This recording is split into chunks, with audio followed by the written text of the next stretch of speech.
Walton smart fridge presents entertainment 24 এর আয়োজনে সবাইকে আমন্ত্রণ। চ্যানেল 24 এর বিনোদনের প্রতিদিনের আপডেটেড নিউজগুলো নিয়ে সাথে আছি আমি শাহরিন জেবিন। শাকিব খানের মুখোমুখি হচ্ছেন শবনম বুবলী, তবে ব্যক্তি জীবন নিয়ে নয়। আসছে ঈদে নতুন ছবিতে সিনেমা হলে মুখোমুখি হবেন এই দুই তারকা। কোরবানির ঈদে যেমন মুক্তি পাবে শাকিব খানের ছবি তুফান, তেমনি আলোর মুখ দেখবে বুবলির সিনেমা রিভেঞ্জ। দুজনের ছবি নিয়ে বেশ আশাবাদী। পূর্বের কথা মোতাবেক এখন থেকে পুরো দেশকে তুফানের হাতে তুলিয়া দেব। আর দিন 10 বাদেই তুফান হয়ে রূপালী পর্দায় আসবেন শাকিব খান।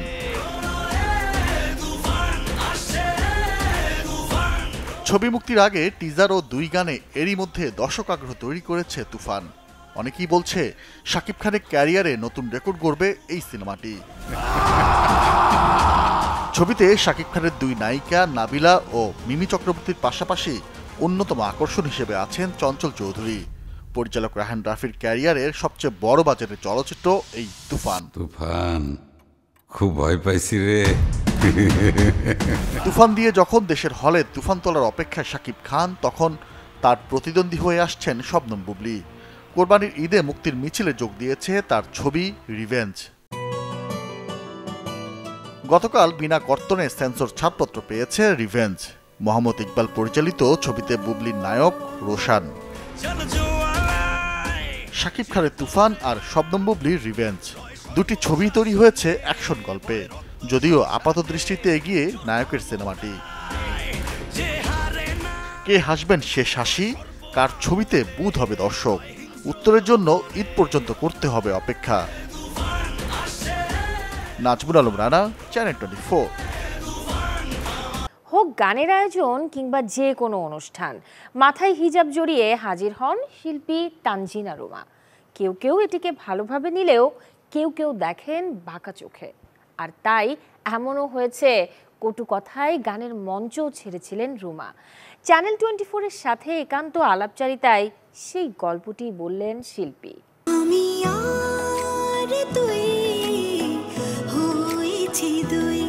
গানের মঞ্চে ভিন্ন রকম তিনি, কণ্ঠে তো বটেই, সাজেও। তুমি বলো আমি বলি কবুল কবুল। সঙ্গীত শিল্পী তানজিনা রুমা প্রায়ই সময় হিজাব ধারণ করে মঞ্চে ওঠেন তিনি, যদিও ওই ভিন্নতা বহন করতে গিয়ে শুনতে হয়েছে বিরূপ কথা। কখনো বা ছেড়ে এসেছেন মঞ্চ। হয়তো যিনি ডিরেক্টর ছিলেন ওনার জ্ঞানের স্বল্পতা, উনি ওভাবেই স্বল্প ভূষণে দেখতে উনি অভ্যস্ত। তো উনি দেখা গেছে যে আমরা দুজন সিঙ্গার, একজন হয়তো একটু স্লিভলেস পড়েছে, আমি ফুল কাভার্ড হয়ে, ওনার ফুল কাভার্ড দেখতে ভালো লাগলো না। উনি আমাকে বলতেছে আপনি হিজাব খুলে গান করেন, এবং আমি বলেছি আমি করব না, আমি চলে আসছি। হ্যাঁ, তো এখন হিজাবের বিষয়টা হয়ে গেছে এমন যে সত্যি কথা বলতে আমার সাথে কোনো মিউজিক ডিরেক্টর বসে আছে, আমরা যেহেতু কাজ করছি একসাথে, পাশে বসে বাইরে থেকে আরেকজন দেখে বলে আসসালামু আলাইকুম ভাবি কেমন আছেন, মানে আমি সবার গণভাবি। মানে ঘরের বউ শুধু হিজাব পরবে আর তার বাইরের কেউ হলে তারা হিজাব পরতে পারবে না, এটা কোথায় লেখা? পোশাক নয়, পেশার প্রতি নিবেদন কিংবা চর্চাটাকে প্রাধান্য দেওয়ার আহ্বান এই শিল্পীর। উৎসাহিত করেন ভিন্ন পোশাক কিংবা লুকে বিনোদন অঙ্গনে কাজ করতে আগ্রহীদেরও। যেহেতু আমি গানের মানুষ, হ্যাঁ, আমার কথা হচ্ছে যে যেই কাজটা করে সেদিকে ফোকাস করা উচিত। আমি যদি আমার গানটা ঠিক রাখি, এরপর আমার হিজাব কোনোদিন ব্যারিয়ার হতেই পারে না। এবং আমার আলহামদুলিল্লাহ খুব ভালো লাগে, আমি এখন চ্যানেল খুললেই দেখি যে অনেকেই হিজাব পরে পারফর্ম করে, আমার খুব ভালো লাগে। যেটা আমি শুরু করতে গিয়ে অনেক প্রবলেম ফেস করেছি, মানে আমি তো বলেছি আমি 100 থেকে 50-তে নামবো, এটা আমি টার্গেট করেই নেমেছি। Rajababu, hero the superstar, hitman, অন্তর্জালা সহ 700-রও বেশি সিনেমায় প্লেব্যাক করেছেন এই শিল্পী। প্রকাশ পেয়েছে 1000-এর বেশি গান, যে কাজের স্বীকৃতিতে হাতে উঠেছে নানা সম্মাননা। ইন্টারন্যাশনালি একটা আমাকে স্বীকৃতি দেওয়া হয়েছে আমার গানের এই 24 বছরের ইয়ের জন্য। ওরা এর আগে আমার কাছ থেকে অনেক ইনফরমেশন নিয়েছিল, যে অ্যাকচুয়ালি মানে আমার সম্বন্ধে তার আগে জেনেছে, আমার ফেসবুক পেজ, আমার প্রোফাইল, আমার গান, হ্যাঁ, আর মানে এরা যখন এটা ডিক্লেয়ার দেয় তখন তারা আর্টিস্ট সম্পর্কে অনেক কিছু আগে জেনে নেয়। আমার ফুল ব্যাকগ্রাউন্ডটা জেনে তখন এটা দিয়েছে আর কি। তো অবশ্যই এটা অনেক আনন্দের, অনেক সম্মানের। আমি মেঘের কাছে বৃষ্টি চেয়েছি। সঙ্গীত প্রতিভাকে শুধু নিজের মধ্যে নয়, অন্যদের মাঝে ছড়িয়ে দিতেও কাজ করছেন তানজিনা রুমা। জানি তুমি আসবে। গাজী আনিস, চ্যানেল 24, ঢাকা। 8 মাস পর ফের ঢাকায় আসছেন পশ্চিমবঙ্গের জনপ্রিয় শিল্পী নচিকেতা। গত বছরের মতো এবারও তিনি লাইভ কনসার্টে অংশ নেবেন। আগামী 26 জুলাই রাজধানীর কৃষিবিদ ইনস্টিটিউশন মিলনায়তনে হবে Nachiketa live in Dhaka volume 2। গানের প্রযোজনা প্রতিষ্ঠান আজব কারখানা আয়োজিত এই কনসার্টে নচিকেতার সাথে গাইবেন বাংলাদেশের জয় শাহরিয়ার। নিজের শিল্পী জীবনের 3 দশক পূর্তিতে গত নভেম্বরেও ঢাকার লাইভে কনসার্টে অংশ নেন পশ্চিমবঙ্গের এই শিল্পী। সে আয়োজনটিও করেছিল আজব কারখানা। প্রতিষ্ঠানটির কর্ণধার ও গায়ক জয় শাহরিয়ার জানান, গত কনসার্টের সাফল্যের পর বাংলাদেশের অগণিত ভক্ত শ্রোতার কথা ভেবে আবারও ঢাকায় নচিকেতাকে নিয়ে আসছেন তারা। জুনের দ্বিতীয় সপ্তাহের শেষ দিকে কনসার্টের টিকিট পাওয়া যাবে বলে জানিয়েছেন তিনি। এবারে জন্মদিনের শুভেচ্ছা জানাবো বলিউডের এই সময়ের জনপ্রিয় এক সঙ্গীত শিল্পীকে। দুষ্টু মিষ্টি কণ্ঠে যিনি বুঁদ করে রেখেছেন বর্তমান প্রজন্মকে, তিনি নেহা কক্কর। জন্মেছেন 1988 সালে ভারতের উত্তরপ্রদেশে। প্লেব্যাক সিঙ্গার বোন সোনু কক্কর ও ভাই টনি কক্করের সাথে বেড়ে ওঠা নেহা 17 বছর বয়স থেকেই গান গেয়ে মঞ্চ মাতিয়েছেন বিভিন্ন আয়োজনে। অংশ নেন ইন্ডিয়ান আইডলের 2য় সিজনে, যে আসর থেকে তার হাস্কি ভয়েসে মুগ্ধ হয় শ্রোতারা। সিনেমার প্লেব্যাকে বর্তমানে এই শিল্পী যেন জনপ্রিয়তার তুঙ্গে, উপহার দিয়ে চলেছেন একের পর এক হিট গান। ব্যক্তি জীবনে বিয়ে করেছেন পাঞ্জাবি প্লেব্যাক সিঙ্গার রোহনপ্রীত সিংকে, হয়েছেন এক পুত্র সন্তানের মা।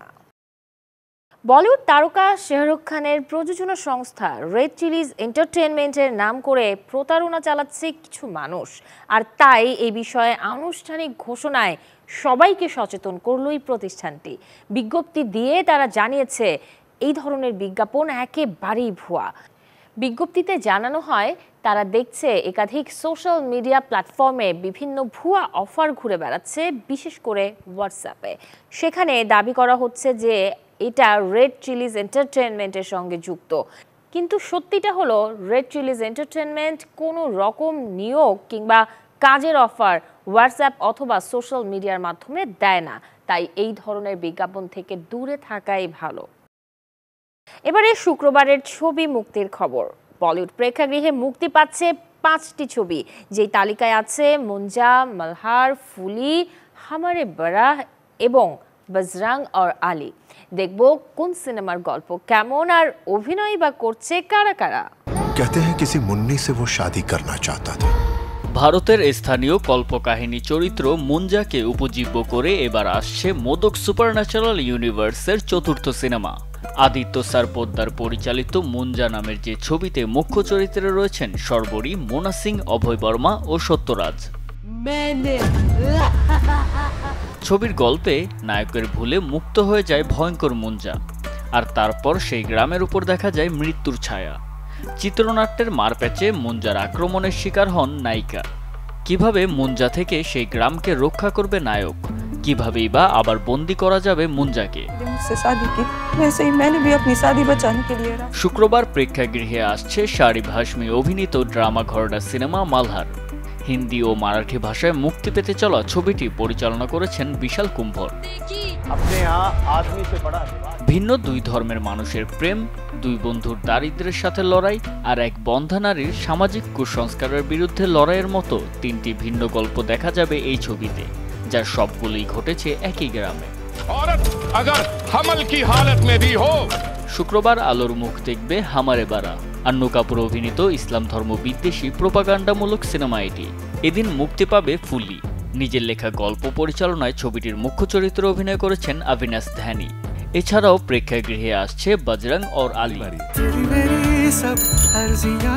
জুবাইর হোসেন সজল, চ্যানেল 24। শুক্রবার বলিউডের 5 সিনেমার বিপরীতে হলিউডে মুক্তি পাচ্ছে মাত্র 2টি সিনেমা। Bad boys ride or die নিয়ে পর্দায় আসছেন অস্কার জয়ী হলিউড তারকা উইল স্মিথ। অন্যদিকে ভৌতিক সিনেমা দ্য ওয়াচার্স নিয়ে হাজির হবেন অভিনেত্রী ডাকোটা ফানিং। 7 জুন পর্দায় আসছে ব্যাড বয়েজ ফ্র্যাঞ্চাইজির 4র্থ কিস্তি bad boys ride or die. সিনেমাটি দিয়ে 2 বছরের বিরতি ভেঙে প্রেক্ষাগৃহে ফিরছেন অস্কার জয়ী হলিউড তারকা উইল স্মিথ। বরাবরের মতোই পুলিশ অফিসারের ভূমিকায় তার সাথে থাকছেন মার্টিন লরেন্স। শুক্রবার হলিউডের প্রেক্ষাগৃহে মুক্তি পাওয়া আরেক সিনেমা ডাকোটা অভিনীত দ্য ওয়াচার্স এম শাইনের লেখা বিখ্যাত উপন্যাস দ্য ওয়াচার্সকে উপজীব্য করেই এই সিনেমাটি নির্মাণ করেছেন পরিচালক Ishana Night Shyamalan. Walton smart fridge presents entertainment 24 এর আয়োজনে এই ছিল আজকের মতো। বিনোদন জগতের সব খবর জানতে ভিজিট করুন আমাদের ফেসবুক পেজ এবং ইউটিউব চ্যানেলে। আসছে রবিবার ঠিক একই সময়ে আবারও দেখা হবে। সেই পর্যন্ত সবাই ভালো থাকুন, সুস্থ থাকুন, চ্যানেল 24 এর সাথেই থাকুন।